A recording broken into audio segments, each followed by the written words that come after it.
एक किसान था जिसे जानवरों की बोली समझ में आती थी। एक शाम किसान अपने बाड़े में चारा डालने गया। उस वक्त किसान का बैल और घोड़ा आपस में बातें कर रहे थे। किसान कान लगाकर इन दोनों की बातचीत को ध्यान से सुनने लगा। बैल उदासी से घोड़े से कह रहा था, वाह घोड़े भाई, तुम्हारे तो जब देखो ठाठ ही ठाठ हैं। दोनों वक्त की मालिश से तुम्हारा जिस्म चम चम करता रहता है। खाने के लिए चने भी खूब खूब मिलते हैं। फिर मालिक को पीठ पर बिठाकर इधर उधर घूमने फिरने भी जाते हो। एक मैं हूँ कि दिन भर खेत में लगे रहता हूँ।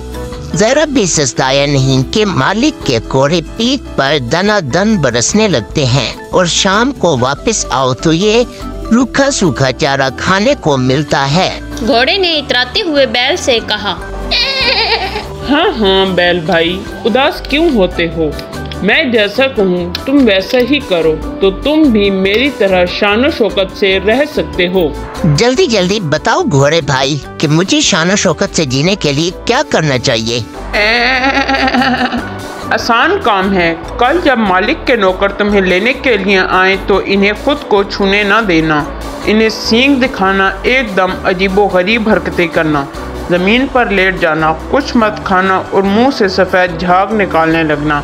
बस फिर तो तुम्हारा ऐश ही ऐश होगा। सीधे साधे बैल को गलत मशवरा देते हुए घोड़े को देखकर किसान ने ये ठान लिया कि वो एक न एक दिन घोड़े को ज़रूर अच्छा सबक सिखाएगा कि वो आइंदा कभी भी किसी जानवर को गलत मशवरा देने की कोशिश नहीं करेगा।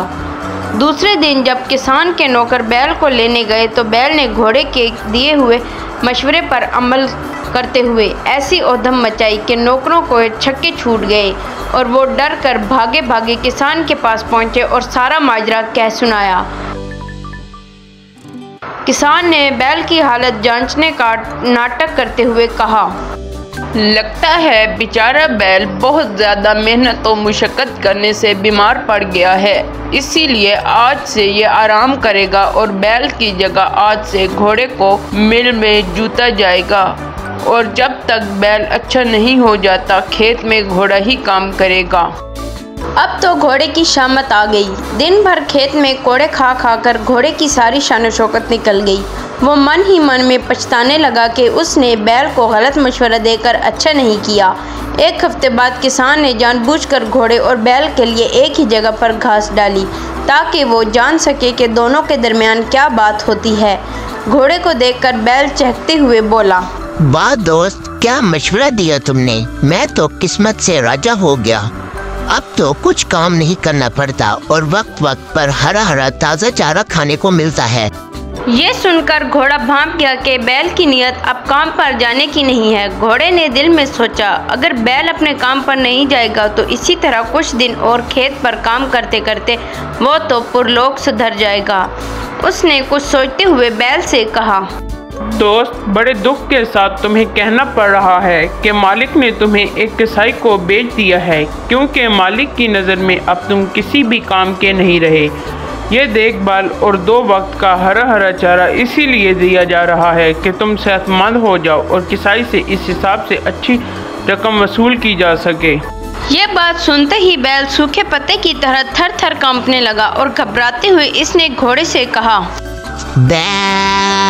घोड़े भाई, अब तुम ही मुझे बचाने की कोई तरकीब निकालो। मैं इस तरह नाटक करके मरना नहीं चाहता हूँ। हाँ ज़रूर मेरे दोस्त। तो इसका हल यही हो सकता है कि कल तुम नाटक मत करना। मालिक को तुम भले चंगे लगोगे तो वो तुम्हें नहीं बेचेगा। घोड़े की चालाकी देखकर किसान जोर से हंस पड़ा। दूसरे दिन बैल को भला चंगा देखकर किसान ने इसे फिर से खेत पर बुलवा लिया और घोड़े ने हमेशा के लिए कान पकड़ लिया कि अब किसी भी जानवर को गलत मशवरा नहीं देगा।